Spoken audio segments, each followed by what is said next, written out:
Imagine you suddenly have more money than you could ever spend. However it happened doesn't matter, and you're never going to find out. That's not what this is about. One day, money just stops being a variable. Nothing else changes. Not yet. The people in your life are still the same people. Tuesday is still Tuesday. The version of you that woke up this morning is the same one that goes to bed tonight. It's not because you were smart about it, or careful, or lucky in some special way. It's just gone. The number that used to sit behind every decision you made, quietly, whether you noticed it or not. This was never about how you got it. Nobody's going to explain that part, and you're not going to ask. It's about what happens after, not what you buy after. What you do with a Tuesday that used to have a ceiling on it and now doesn't. The first thing that changes isn't a purchase. It's quieter than that. A bill shows up, and you don't do the math in your head before you pay it. An appointment you'd been putting off for a year. You just book it. Actually book it. No rescheduling it in your head first. You order the thing on the menu you actually wanted, not the one that made more sense. You stop doing the mental math at the grocery store, running a total in your head aisle by aisle. You just put things in the cart. You call your sibling on a random Wednesday for no reason at all, because there's no reason not to anymore. Nothing dramatic happened here. You just noticed, somewhere in the middle of an ordinary day, that a sound you'd been hearing for years had gone quiet. The background hum of, "Can I afford this?"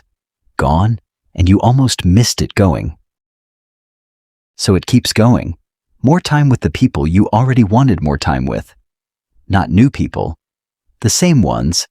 You just used to run out of time before you ran out of wanting to see them. You help someone without doing the math on what it costs you. Not because you're generous now. You were already generous. You just used to have to choose who. You start the thing you'd been circling for years, the one you always said you'd get to eventually. Turns out eventually was just waiting on a number. You say no to something you used to say yes to out of obligation, and nothing falls apart. Nobody stops calling. Turns out most of what felt required wasn't. You finally take the class, or pick the instrument back up, or start restoring the thing in the garage you kept meaning to get to. It's not good yet. It doesn't need to be. You're doing it on a Tuesday afternoon because you felt like it, which is its own kind of unfamiliar. None of this feels like winning exactly. It feels like your actual life, at full volume. The parts that were already working, just with the volume knob turned all the way up.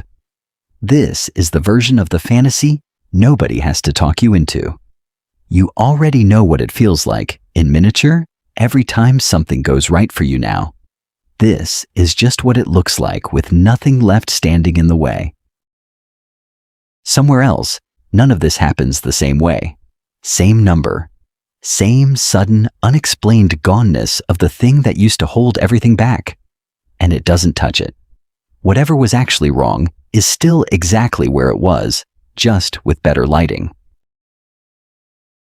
Here's the part that isn't made up. You've probably heard that most lottery winners go broke. Something like 70% within a few years. It's one of those facts everybody just knows. That number isn't real. It doesn't come from any actual study. The organization it usually gets credited with has said, on the record, that they can't confirm it and never produced it. It's a stat that sounds true because it's been repeated enough times to stop getting questioned. Same story with the one about family fortunes, gone by the third generation, wiped out in 2 generations flat. That traces back to a small self-selected sample from a wealth coaching firm, not a real study either. It's folklore with a statistic stapled to it. Here's what's actually been measured. Economists tracked real lottery winners in Florida, using real bankruptcy records over real years. Big winners weren't any less likely to end up bankrupt than small winners. They just took 3 or 4 years longer to get there, and once they did file, they were in the same financial position as everyone else who filed. The money didn't fix anything underneath. It just pushed the deadline back. There's real research on the happiness side too. 2 economists who used to publicly disagree with each other actually sat down and reran the numbers together, honestly, to see who was right. What they found? For most people, happiness keeps climbing with income, well past the point anyone used to think it flattened out, except for one group. People whose unhappiness was never about money to begin with. For them, the curve goes flat. Not because they didn't get enough of it, because more of it was never going to reach the actual problem. Put the studies together, and you get a pretty different show than the one where rich people are secretly miserable and poor people are secretly happier. Most people who get money do fine with it, better than fine. The interesting part isn't the money. It's the smaller group it doesn't reach, and why. Back in the fantasy, nothing about your life changed except the money. That was always the test. Not whether you'd get it, whether the rest of it was already working underneath. The version of you with more time for the people you loved? You already loved them. The money just removed what was standing in the way of showing it. The version of you it didn't touch. The same thing was true in reverse. Whatever was wrong was already there. The money just stopped being able to hide it behind a schedule that kept you too busy to notice. It was never going to fix you. It was never going to wreck you either. It was only ever going to show you what was already sitting there, waiting to be seen clearly for the first time. You can spend years being unsure which version you actually are. Most people never get the number that would tell them. That's not a small mercy. It just means the question stays comfortably hypothetical instead of answered. Outside this hypothetical, you don't need a windfall to run the test. Right now, today, whatever you actually have, is it amplifying something that's already working or standing in for something that isn't?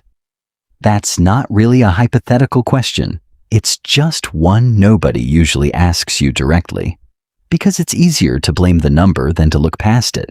Think about the last time more money actually would have helped versus the last time you said it would have, because that's an easier thing to say out loud than the real reason.